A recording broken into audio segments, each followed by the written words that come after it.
हरीराम बनारस में गुलाब की पत्तियों को पीसकर गुलकंद बनाने का काम करता था।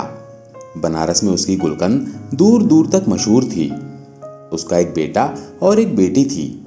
बेटी का नाम सुकन्या था और वो गुलकंद बनाने में अपने पिता का पूरा साथ देती थी और इस काम में अपने पिता की ही तरह माहिर थी। सुकन्या के स्कूल में पढ़ाई के साथ साथ नृत्य कला, गायन कला और वाद कला का अभ्यास कराया जाता था। सुकन्या ने वाद कला में बांसुरी का चुनाव किया और उसमें वो पूरी तरह निपुण हो गई थी। स्कूल में जब भी कोई धार्मिक समारोह होता तो सुकन्या बांसुरी बजाकर सबका मन मोह लेती थी।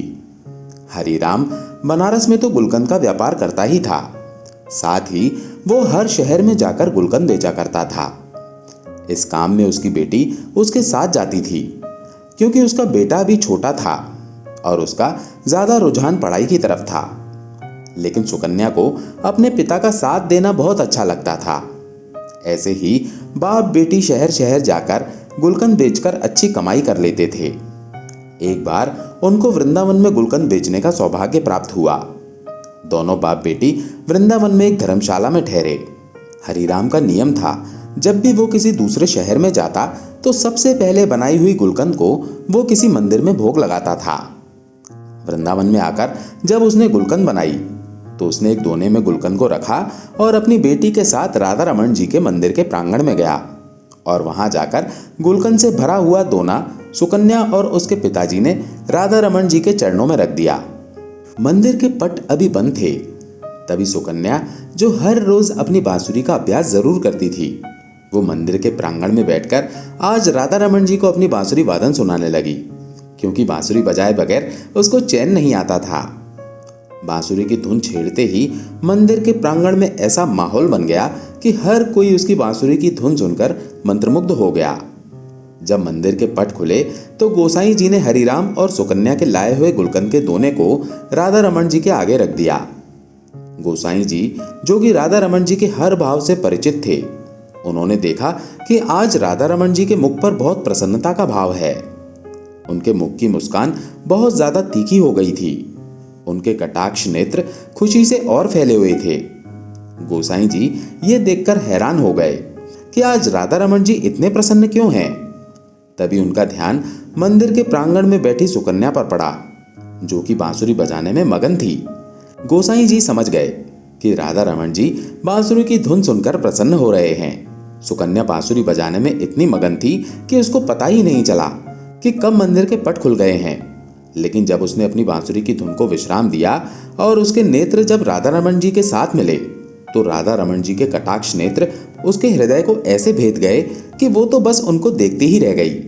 तभी हरीराम ने सुकन्या को कहा, बेटा, दर्शन हो गए हो तो चलें। सुकन्या राधा रमन जी को निहारती हुई वापस धर्मशाला आ गई। अब तो हर रोज सुकन्या और उसके पिता गुलकंद बनाकर मंदिर लेकर जाते और सुकन्या बांसुरी की धुन छेड़ती और राधा रमन जी और सभी लोग उसकी बांसुरी की मधुर धुन सुनकर मंत्रमुग्ध हो जाते। ऐसा काफी दिनों तक चलता रहा। हरीराम ने कहा, बेटा, अब हमें आए हुए काफी दिन हो गए हैं, अब हमें अपने नगर वापस चलना चाहिए। लेकिन ना जाने राधा रमन जी की कैसी इच्छा थी कि जब भी वो जाने का प्रोग्राम बनाते तो हर बार उनका जाना ना होता, वो फिर वहीं रह जाते। ऐसा करते करते उनको वृंदावन में रहते 2 महीने हो गए। सुकन्या का तो यहाँ से जाने का मन ही नहीं कर रहा था, क्योंकि वो तो राधा रमन की दीवानी हो चुकी थी।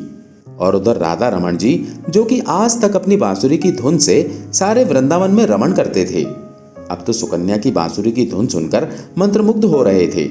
कई बार ऐसा होता था कि रमणा रात को विश्राम के लिए भी देरी कर देते थे, क्योंकि उनको बांसुरी की धुन बहुत प्रिय लगती थी। जब इनको सुलाने के लिए मंदिर के पट बंद करने के लिए गोसाई जी जाते तो किसी न किसी बहाने राधा रमन जी मंदिर का पट बंद ही नहीं करने देते। ऐसा कई बार गोसाई जी ने देखा था। वो समझ चुके थे कि सुकन्या की बांसुरी की धुन राधा रमन जी को पसंद आ चुकी है। अब यहाँ से सुकन्या और हरीराम का जाने का समय आ गया। बड़े ही भारी मन से सुकन्या और हरीराम राधा रमन जी को छोड़कर अपने नगर बनारस चल पड़े। जब सुकन्या राधा रमन जी के मंदिर से निकली, उसके कदम आगे नहीं बढ़ रहे थे। उसको ऐसा लग रहा था कि उसके पाँव में किसी ने बहुत भारी वजन के पत्थर रख दिए हों। और वजन के कारण उससे चला नहीं जा रहा था।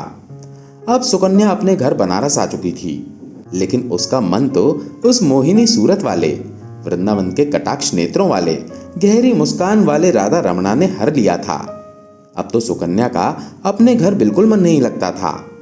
उसका मन करता कि वो भागकर मंदिर प्रांगण में चली जाए। ऐसे ही कितने दिन चलता रहा। एक दिन सुकन्या अपनी माताजी के साथ रसोई घर में खड़ी थी। तभी अचानक से उसको जोरदार चक्कर आया और वो बेहोश होकर गिर गई। जब उसको डॉक्टर के पास ले जाया गया तो डॉक्टर को उसकी बीमारी समझ नहीं आई। लेकिन जब उसके पिताजी उसको बड़े अस्पताल में लेकर गए और डॉक्टरों ने जब उसकी जांच की तो पता चला कि उसके हृदय में छेद है। घर के सब लोग सदमे में आ गए। ये हमारी बेटी के साथ क्या हो गया? डॉक्टर ने बोला कि अब आपकी बेटी ठीक नहीं हो सकती, ये कुछ दिनों की ही मेहमान है। लेकिन इसके बारे में सुकन्या को नहीं बताया गया।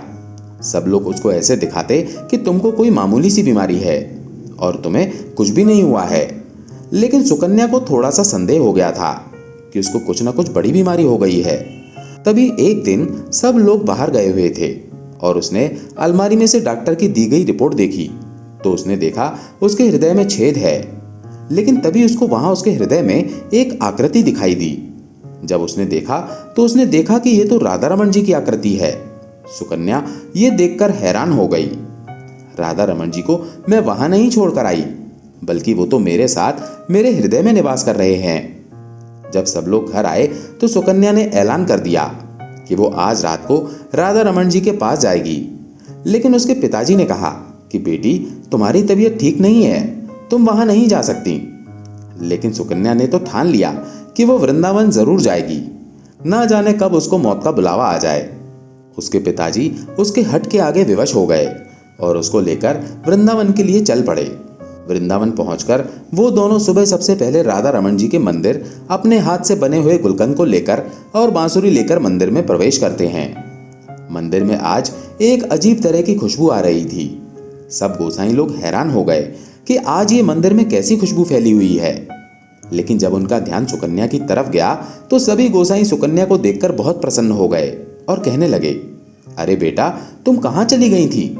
जब से तू गई है हमारे तो राधा रमन जी की मुख की कांति ही फीकी पड़ गई है। लेकिन आज देखो उनकी मुस्कान कितनी गहरी है और आज तो तुम्हें देखकर उनकी दंतावली के भी दर्शन हो रहे हैं। अब जल्दी से तुम अपनी बांसुरी की धुन भी सुना दो ताकि ये और प्रसन्न हो जाएं। तुम नहीं जानती कि तुम्हारे हाथों से बनी हुई गुलकंद राधा रमन जी को बहुत प्रिय थी। जब भी तुम गुलकंद का भोग लगाती थी, हम अपने हाथों से इनके मुख पर लगी गुलकंद को साफ करते थे। हमने तुम्हें कभी नहीं बताया, ये तुम्हारी गुलकंद को रोज रोकते थे। ये सुनकर सुकन्या का फीका पड़ा मुख अचानक से खिल उठा। लेकिन जब उसको गोसाई जी ने बोला कि आज तुम अपनी बांसुरी की धुन से राधा रमन जी को प्रसन्न कर दो, तभी वहां पर हरिराम ने आकर गोसाई जी को हाथ जोड़कर बड़ी विनम्रता से कहा कि मेरी बेटी अब बांसुरी नहीं बजा सकती क्योंकि इसके हृदय में छेद है। अगर ये बांसुरी बजाएगी तो ये जो बचे कुछ ही दिन हैं उससे पहले ही इसको कुछ हो जाएगा। हरिराम गोसाई जी से प्रार्थना कर ही रहा था, लेकिन उधर सुकन्या बांसुरी बजाना शुरू भी कर चुकी थी और लगातार 4-5 घंटे आंखें बंद करके राधा रमन जी के अपने हृदय में दर्शन करते हुए बांसुरी बजाती है। हरिराम ये देखकर हैरान होता जा रहा था, इतनी बीमार लड़की बांसुरी वादन कैसे कर सकती है। जब सुकन्या ने बांसुरी को विश्राम दिया तब मंदिर में माथा टेकने के लिए दिल्ली से एक बहुत बड़े डॉक्टर का परिवार आया हुआ था। उन्होंने गोसाई जी और हरिराम की सारी बातें सुन ली। डॉक्टर ने बताया कि जिसको दिल की बीमारी या दिल में छेद होता है वो बांसुरी वादन नहीं कर सकता। आप लोगों को जरूर कोई गलतफहमी हुई है। लेकिन हरिराम ने सौगंध लेकर कहा कि नहीं, हम वहां पर सुकन्या का इलाज करवा रहे हैं और डॉक्टर ने बोला है ये कुछ दिनों की ही मेहमान है। ये सुनकर मंदिर में आए हुए डॉक्टर ने दोबारा उसके दिल की जांच की तो उसने भी देखा कि सुकन्या के हृदय में छेद तो है, लेकिन उस छेद पर किसी चीज का आवरण है। लेकिन उसको कुछ समझ नहीं आ रहा था। किसी को ये नहीं पता था कि बीमार सुकन्या के दिल में हुए छेद को खुद राधा रमन जी ने वहां पर विराजमान होकर अपने आप से ढका हुआ था। सुकन्या अपनी बीमारी से बिल्कुल बेपरवाह थी क्योंकि उसके दिल में डॉक्टर राधा रमन जी उसके दिल का इलाज करने के लिए खुद उसके हृदय में वास कर रहे थे। ये बात सुकन्या और राधा रमन जी ही जानते थे। सुकन्या ने ऐलान कर दिया कि जब तक उसकी जिंदगी है तब तक वो राधा रमन जी को छोड़कर कहीं नहीं जाएगी। उसके पिताजी ने उसको समझाने की बहुत कोशिश की, लेकिन वो अपनी बात पर अड़ी रही। इस बात को 25 साल हो गए। सुकन्या के बाल सफेद हो चुके थे, लेकिन राधा रमन जी की कृपा से उसका हृदय आज भी तंदुरुस्त था। उसको कुछ भी नहीं हुआ था। जिस पर ठाकुर जी की कृपा हो जाए उसको कोई बीमारी छू भी कैसे सकती है। अगर कभी भूलवश कोई बीमारी उनके भक्तों के पास आ भी जाए तो ठाकुर जी इतने कृपालु हैं कि उनकी कृपा से सारी चिंताएं, सारी बीमारियां छूमंतर हो जाती हैं। तो दोस्तों, कैसी लगी आपको ये कहानी? कमेंट करके जरूर बताएं। अगर अच्छी लगी हो तो वीडियो को लाइक करके कमेंट में जय श्री कृष्णा अवश्य लिखें। जय श्री कृष्णा।